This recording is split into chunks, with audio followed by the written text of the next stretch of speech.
Hi everyone, and welcome to my review of the latest Disney cash grab. This is Alice Through the Looking Glass, the sequel to the 2010 version of the classic tale from Lewis Carroll. Of course, the story of Alice in Wonderland has been told many times by Disney and by other studios and stuff like that. My favorite would have to be, of course, the original cartoon or the original animated film by Disney, and then there was this miniseries that was in the 1980s that was like in two parts. One part was Alice in Wonderland, and the other part was Alice Through the Looking Glass. One thing I noticed with this brand new movie is it says, based on the characters created by Lewis Carroll. So I want to bet that this movie is not based on the classic book Alice Through the Looking Glass. It's just made up. I have a feeling that that's the case. So maybe they took some ideas, and I don't know. I mean, I honestly haven't read the books. I've just seen adaptations over and over again of the classic tale. And of course, this one stars Mia Wasikowska as Alice, the Mad Hatter Johnny Depp as the Mad Hatter, Helen Bonham Carter as the Evil Queen. We now have Sacha Baron Cohen as this time character. And of course, there's some other characters in there played by, what's her name? Anne Hathaway, yes. And some voice actors in there as well. I can't remember all of them, but I don't want to forget Alan Rickman. This is the last film that Alan Rickman was a part of. He has a voice in the film of the caterpillar, now butterfly.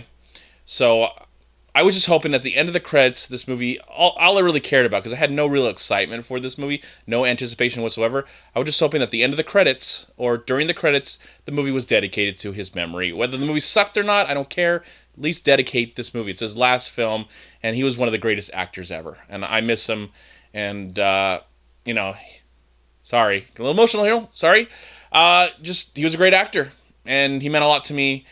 In that I never knew him personally, but as an actor, he will be a part of my life forever. Okay, so how did I feel about this movie? How was this film? Actually, the first one was good? Question mark. There's a lot of things that I liked about it. I love Tim Burton. This time he's the producer. The director of the film is James Bobin, I think his name is, Bobbin, who made Flight of the Conchords, or actually directed some episodes of Flight of the Conchords, and of course, The Muppets and The Muppets Most Wanted. So, whatever. Okay, so I enjoyed Alice in Wonderland. So how was this one, and how does it compare? And I only really want to compare it to the last film. I don't really want to compare it to movies in general. I don't know. I just don't feel like doing that. Because as a movie in general, it's not that special. But compared to the last one, it's better. It looks amazing. Some of the best visuals I've seen all year. The green screen, though I noticed the green screen wasn't that bad. It was actually good. And there's lots of things that I liked about it more than I didn't. When it came to the plot, the story, and some of the characters, I just did not care what was happening.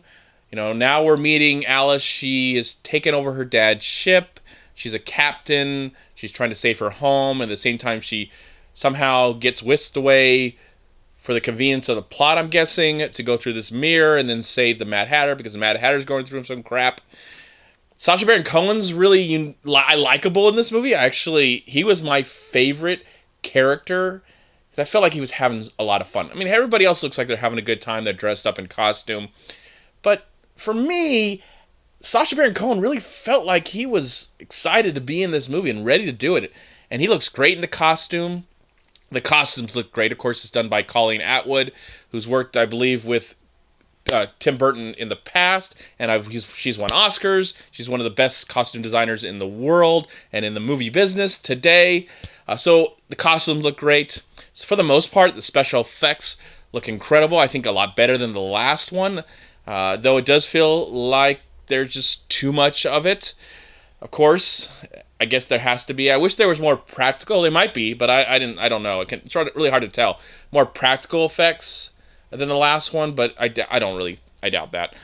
What I will say about Sacha Baron Cohen and when he becomes a part of this movie as she is trying to go back in time and she messes with time, I liked all of that. That was really cool, especially when she's going through like this big huge ocean of time, and I just thought that visual was incredible. And I did see this movie in 3D, and what I will say about the 3D, I'm glad I saw it in 3D. I think the 3D was really cool in this one.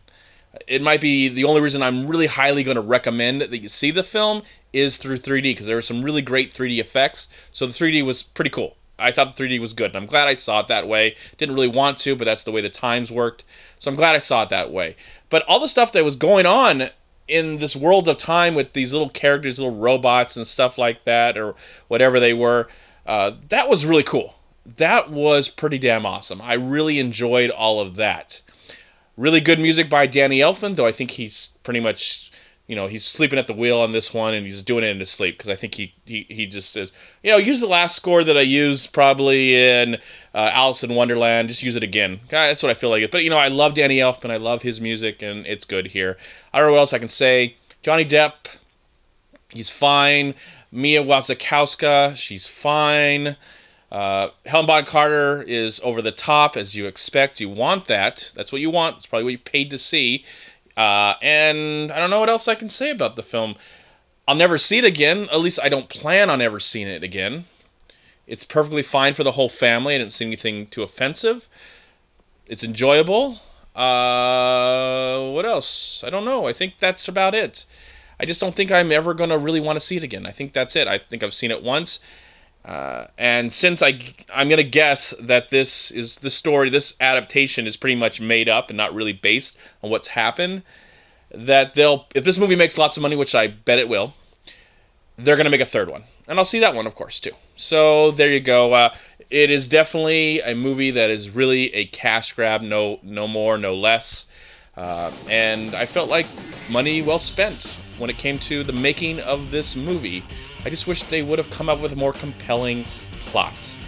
And for that, I am going to give Alice Through the Looking Glass, that I saw in 3D, I'm going to give it, maybe nice, I'm going to give it 3 stars out of 4. Thank you so much for watching. Please like, comment, and share this video. And also, please check out these amazing movie websites. And if you enjoyed this review, please click here to subscribe to my channel, and also please check out all my recent reviews right here on YouTube.